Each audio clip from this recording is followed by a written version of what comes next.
Nous sommes de retour sur le plateau de TV Finance. Merci beaucoup si vous nous rejoignez à l'instant et merci beaucoup pour votre fidélité. Désormais, il est l'heure de retrouver un Julien Nebenzal pour Chronocac, justement affilé au Palais Brongniart pour faire un détour par la Bourse de Paris et voir que le CAC 40, l'indice phare parisien, ouvert en hausse, plus 0,18% à 7299 points. Les investisseurs faisant fi des propos de Jérôme Powell qui a expliqué qu'il fallait que les marchés financiers s'attendent à de nouvelles hausses de taux au cours de l'exercice 2023, ce qui était largement anticipé.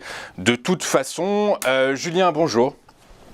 Bonjour Léon-Antoine. Bonjour, merci d'être avec nous. Julien, je rappelle que vous êtes senior advisor, membre du conseil d'administration d'Advise. Julien, comme nous le venons de voir, les grands argentiers mondiaux réunis au Portugal actuellement continuent de dire que la lutte contre l'inflation n'est pas finie, que de nouveaux tours de vis vont être effectués au cours des prochains mois dans le cadre de cette lutte contre la hausse des prix. Ceci étant, les investisseurs continuent à voir vert. Comment est-ce que vous expliquez cette situation? Où est-ce que le CAC 40 pourrait évoluer lors de ces prochaines séances selon vous? Alors, les investisseurs ont un petit peu du mal à suivre les propos des banquiers centraux, au sens où la fermeté du discours suit en fait une hausse de taux extrêmement vigoureuse. Donc, ils assimilent la fermeté du discours à l'ancrage qu'ils souhaitent pour les investisseurs que les taux ne vont pas baisser. Puisque il est important de voir que il y a quand même différents scénarios dans lesquels les investisseurs voient en 2024 les taux baisser à nouveau pour relancer une économie qui serait en ralentissement. Et je crois que les banquiers centraux veulent bien faire comprendre que ce ne sera pas le cas. Maintenant, le discours de fermeté ne signifie pas que nous allons avoir 100, 200, 300 points de base de hausse de taux. Ce n'est pas du tout ce qui est prévu. On parle, par exemple, pour la Fed, d'1 à 2 hausses de taux. On parle peut-être de 50 points de base. Donc, en fait, le marché monétaire, il est stable, il est visible. Et à partir du moment où il est visible, c'est-à-dire la hausse de taux est faite, eh bien, les marchés actions peuvent ajuster leur prix à ce niveau de taux. À la fois pour la partie monétaire, comme je disais, mais on voit aussi que les obligations, même si elles bougent encore, elles sont globalement stables. Donc cette visibilité qui est donnée par les banquiers centraux, qui maintiennent leur discours de fermeté, donne en fait un univers favorable pour les actions. En tout cas, il n'y a pas de risque apparent. Maintenant, si cet univers est favorable, il faut regarder aussi comment se comportent les prix et peut-être utiliser des éléments d'analyse technique. Et là, la dynamique est haussière. Alors, je vous ai proposé un graphique dans lequel on peut souligner 2 points pour la dynamique haussière. Le premier, c'est que sur la partie gauche, vous avez le sommet de 2022 à 7387, et on voit bien que ce sommet, on l'a dépassé cette année, ce qui veut dire que nous formons de nouveaux plus hauts historiques, et un marché qui forme de nouveaux plus hauts historiques est un marché qui a un fondement haussier.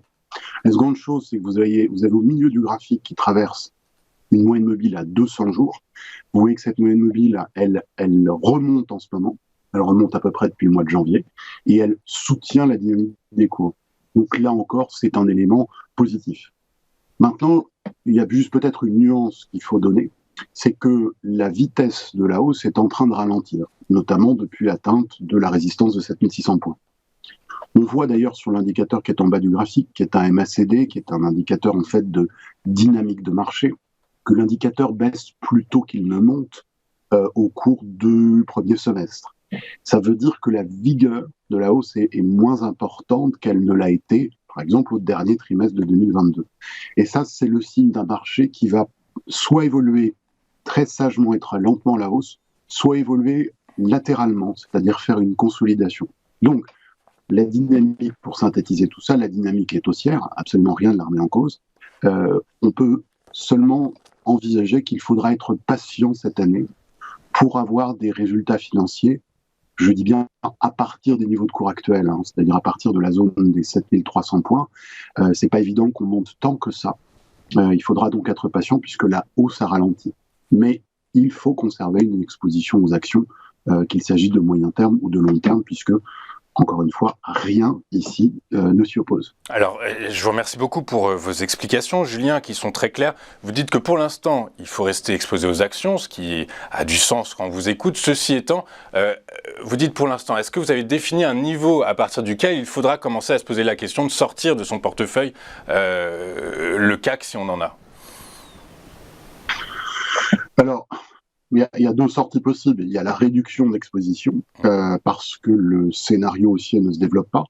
Et pour le moment, tant qu'on reste au-dessus de la zone des 6800 points, qu'on voit bien aussi sur le graphique, si vous le représentez, c'est le dernier point bas, le point bas du mois de mars, c'est aussi un ratio de retracement de 38%.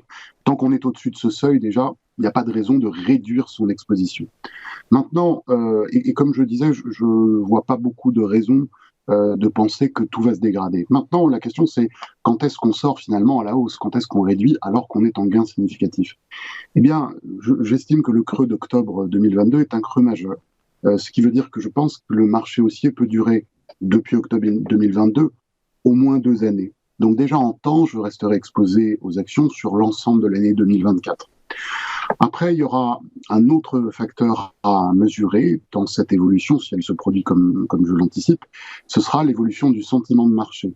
Si on voit apparaître quelque part en 2024 un sentiment extrêmement optimiste, extrêmement euphorique, à juste titre, par exemple, tout va très bien, il y a une croissance robuste, une inflation qui est contenue, et mettons que les problèmes de guerre, les problèmes de géopolitique soient un petit peu dissipés. Si on atteint ce niveau d'optimisme, voire d'euphorie, à juste titre encore, alors ça voudra dire que le marché sera un peu vulnérable à toute mauvaise nouvelle. Et là, il faudra sans doute réduire l'exposition. Donc, je pense que le plus probable, en termes de prise de profit, c'est d'attendre au moins, à partir d'aujourd'hui, au moins une bonne année, en restant exposé dans son portefeuille, dans son assurance vie, au marché d'actions, selon évidemment le profil de risque de chacun, puisque tout le monde n'a pas la même exposition au marché d'actions. Exactement. Écoutez, merci beaucoup Julien pour toutes ces explications, pour votre analyse et votre prospective. Julien Nabenzal, je rappelle que vous êtes senior advisor et membre du conseil d'administration d'Advise. On marque une rapide courte page de publicité et on se retrouve juste après avec les Market Movers d'Antoine Fraisse-Soulier. À tout de suite sur TV Finance.